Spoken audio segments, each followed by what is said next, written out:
আপনি তেলের দাম কমান, মানুষের যদি আপনি কৃষিকাজে উদ্বুদ্ধ করেন, তাইলে পরে দেশের সমৃদ্ধি অর্জন হবে। কিন্তু আপনি এই কাঠ দিয়ে তো কখনো দেশের সমৃদ্ধি অর্জন করতে পারেন। মানুষকে কর্মমুখী করা, আপনি বিভিন্ন কাঠ দিচ্ছেন, কাঠ কারা পাচ্ছে?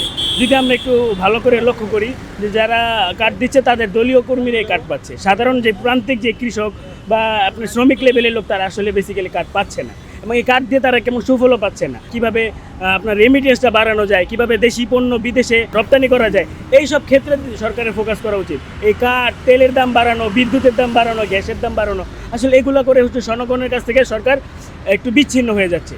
সরকার এবং সাধারণ যে মানুষ, তাদের মধ্যে একটা কি বলে বিস্তর একটা ফারাক তৈরি হয়ে যাচ্ছে। সরকার যে আসলে কার পরামর্শে এইসব ডিসিশন নিচ্ছে, আমরাও আসলে আমাদের বোধগম্য হচ্ছে না। দেখেন, আমরা যখন এই মোটরসাইকেলটা কিনি, আপনি দেখবেন আমাদের পাশের দেশ ইন্ডিয়াতে যদি আপনি একটু কম্পেয়ার করেন, এই বাইকটার দাম হচ্ছে যেটা বাংলাদেশে 2-2.5 লাখ টাকা, সেটা সেখানে হচ্ছে আপনার 1 লাখ টাকার মধ্যে। তো আমরা এইভাবে বাইকটা কেনার সময় আপনার হচ্ছে অলরেডি 1.5 লাখ টাকার উপরে বেশি এটা হচ্ছে। এটা তো সরকারই নিচ্ছে। তারপরে এটা রেজিস্ট্রেশন করার জন্য, কাগজ করার জন্য আমরা সরকারকে একটা হিউজ পরিমাণে অ্যামাউন্ট কর দিচ্ছি, ব্যাট দিচ্ছি। ইভেন এরপরেও আমরা প্রত্যেক 2 বছর অন্তর অন্তর এই বাইকটাকে আমরা ট্যাক্স টোকেনের জন্য 2300 টাকা করে কর দিচ্ছি। তো তারপরে যখন আবার এক্সট্রা আরো করের একটা ব্যাপার হিসাব পড়ে, তো সেটা একদম সাধারণ মানুষের উপরে প্রেশার পড়ে যাচ্ছে, এবং মানুষের মনের মধ্যে তীব্র ক্ষোভ আসছে। 20 টাকা বাড়ালো, পরে 1 মাসের মধ্যে আবার আরো 5 টাকা বাড়ালো। এটা আসলে আমাদের উপর জোর করে চাপায় দেওয়া হলো। তো এটা হচ্ছে আমরা তো এখন না ইউজ করে পারবো না। আপনি দেখবেন বেসিক্যালি যারা বাইক ইউজ করে, এর মধ্যে হচ্ছে 95% লোকই হচ্ছে তারা একদম নিম্ন মধ্যবিত্ত টাইপের, বা তাদের স্বল্প ইনকাম।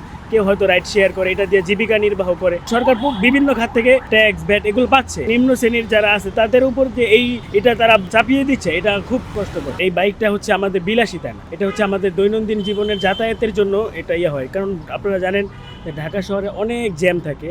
তো এই বাইকটার কারণে আমরা হয়তো একটু দ্রুত সময়ের মধ্যে অফিসে আসতে পারি, বাসায় যেতে পারি। তো এই জন্যই বাইকটা।